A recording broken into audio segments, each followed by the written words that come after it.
The New York Mets have completely sucked the life out of me and their fan base. 12 losses in a row. And while fans at the ballpark have bags over their heads, I'm putting my hood over mine in solidarity with what we were watching. This is indefensible. How many more can it go? 12 straight losses. I mean, what else can happen? A $380 million roster going absolutely down the crapper. They get a 3-run homer from Francisco Lindor. We see a little life. They attempt, and it took forever to get on, but they attempt the vest and the hard hat like the Mets are a bunch of hardworking players that are about to turn this season around, and we're all thinking, we got a home run celebration. Look at this. They go back to their selfie picture, which they should have left in the past at the end of it. It was very awkward, the whole thing, which sums up this season. A team without any chemistry at the moment, without much clutch hitting, without much hitting, period, without much of a bullpen. And the one move I was worried about this offseason that I try to speak myself into that it might work was Devin Williams. And Devin Williams was the one that reeked of Stearns, Milwaukee. That's what it reeked of. I'm realistic. David Stearns ain't getting fired. They're giving him this full year with this roster. GMs never get fired. President of Baseball Operations don't get fired during the season unless there's a scandal, and there's no scandal with David Stearns. Managers do. So I think Carlos Mendoza still needs to be canned any day now. I mean, I don't know what else to say. I thought it should have happened. Monday was the perfect day. They didn't do it. All right, you want to give him Soto back tonight? Let's see a couple games of Soto. They lose a couple more. Then do you do it? I mean, I'm at a loss of words.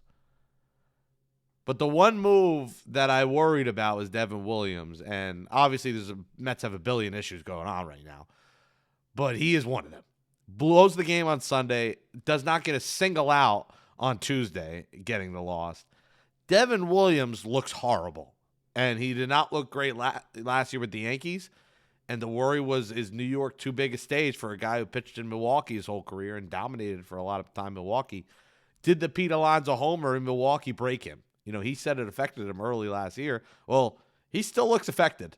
I mean, he walked two guys to start the inning and had no chance. And it's hard to defend anything right now. It's hard to be positive. It's hard to defend anything. The Mets look like just a bunch of big fat losers. You're watching Mets Daily. I'm Jake Brown at Jake Brown Live. Hit that thumbs up on the video. You don't have to hit a thumbs up for the Mets, but for your boy, because I'm not going to make it all year. I'm going to be honest. If this continues like this, I'm still going to be a Mets fan. I'm still going to be watching. I'm not going to be able to do a daily show for the sake of my sanity. So I pray they turn it around, because if it goes like this another month or so, guys, I'm checking out. You know, I will get somebody to replace me on the show. I don't think Fan Arch will care. They will get someone who will do it every day. I physically, mentally will not be able to do this every single day. So I really hope they do, because I'm struggling. I'm at a loss of words. 9 games under. What I've said on here is 8 to 10 games is the sweet spot where Mendoza fire. Well, tonight would make it 10 games under 500 if they lose.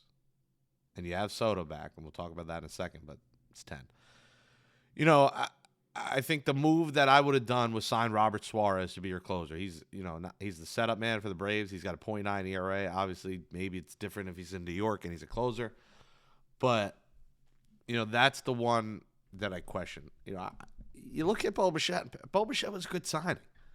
I get he's not playing out of position, but the defense hasn't cost the Mets a boatload. Now, last night, Mark Vientos at first, I said coming into the season, I hated Mark Vientos at first base. That is not surprising that he made that decision to throw to third. The guy was saved by a mile.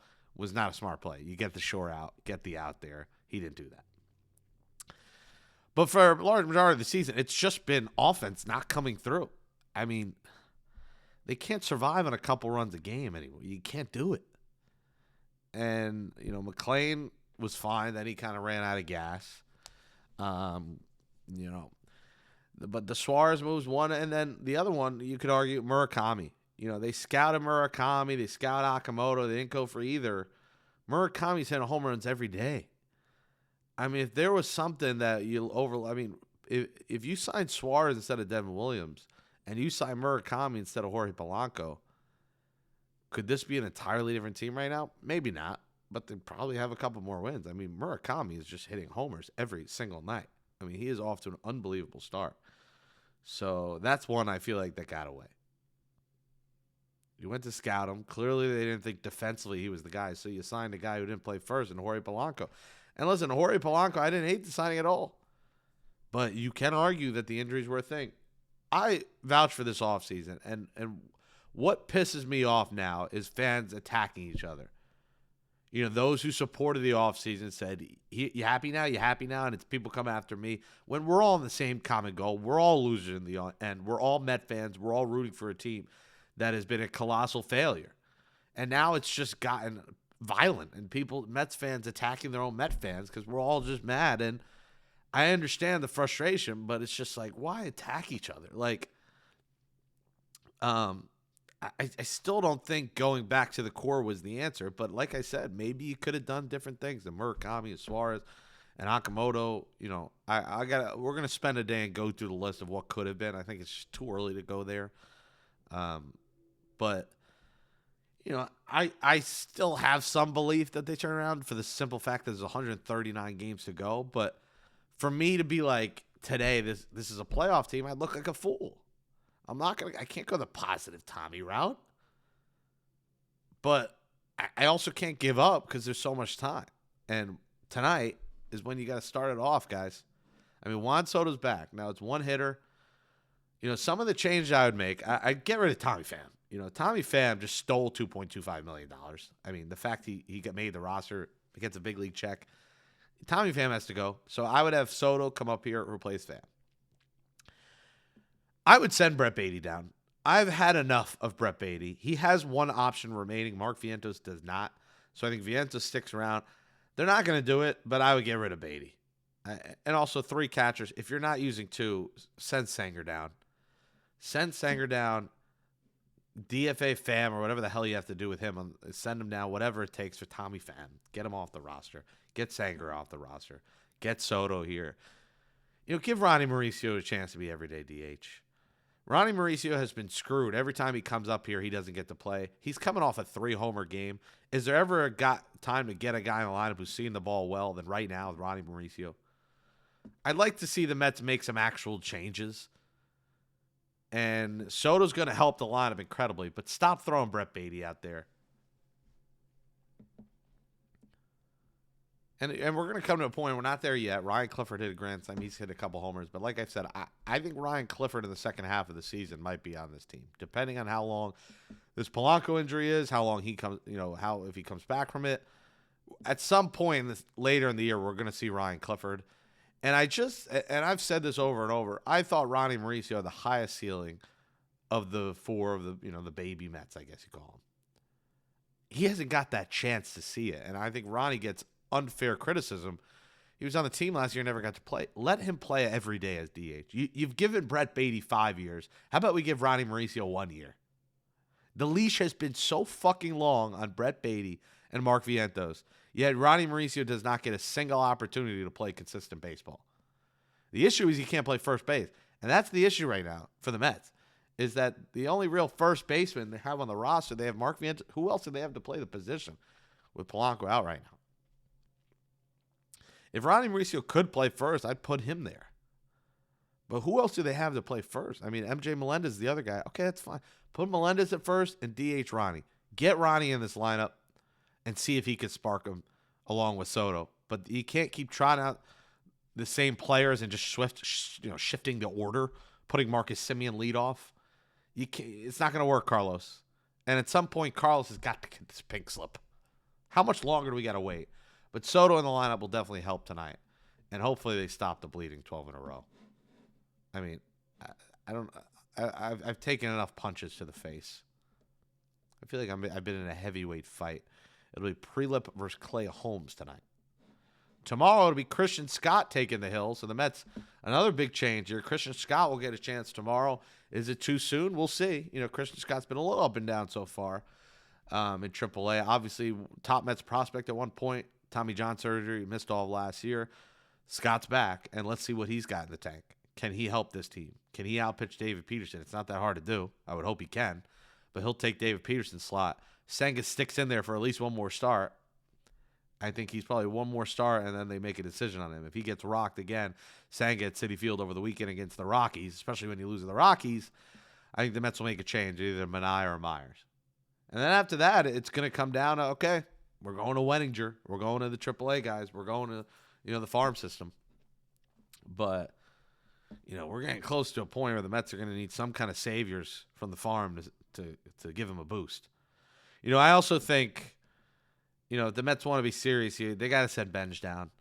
There's a lot of roster moves. I don't think they're all going to happen today, but in the course of the next week or two, I think you send Benj down. You can't keep having an almost automatic outs in the lineup in Brett Beatty and Carson Benj.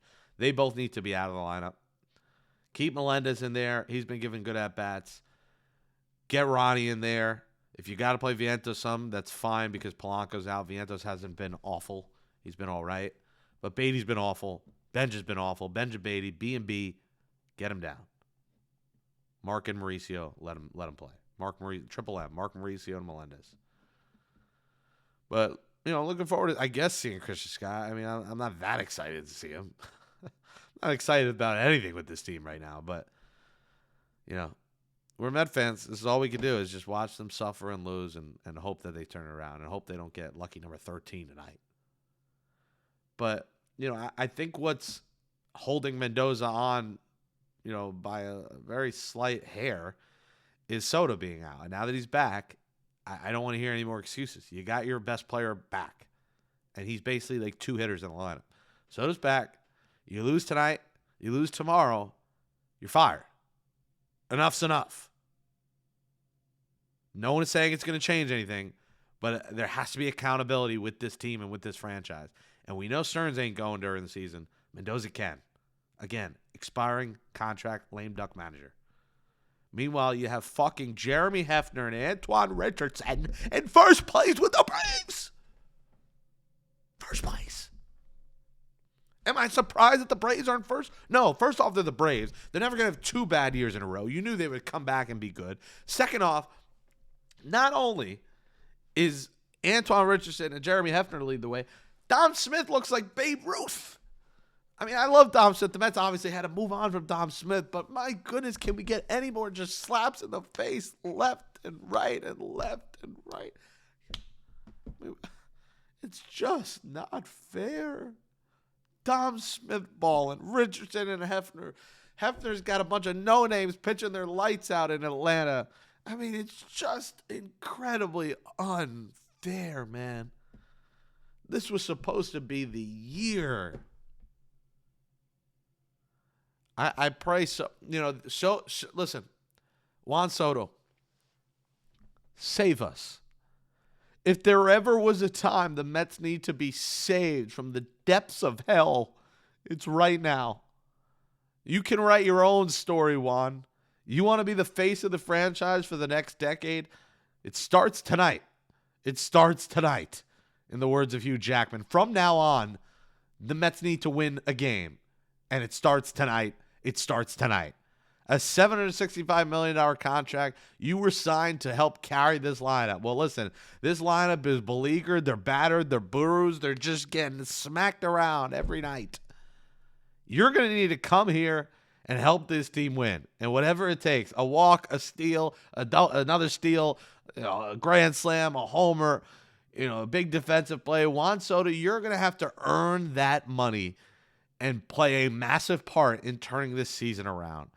Because if you don't even help the Mets turn it around, then at this point, nobody can. We'll talk to you tomorrow.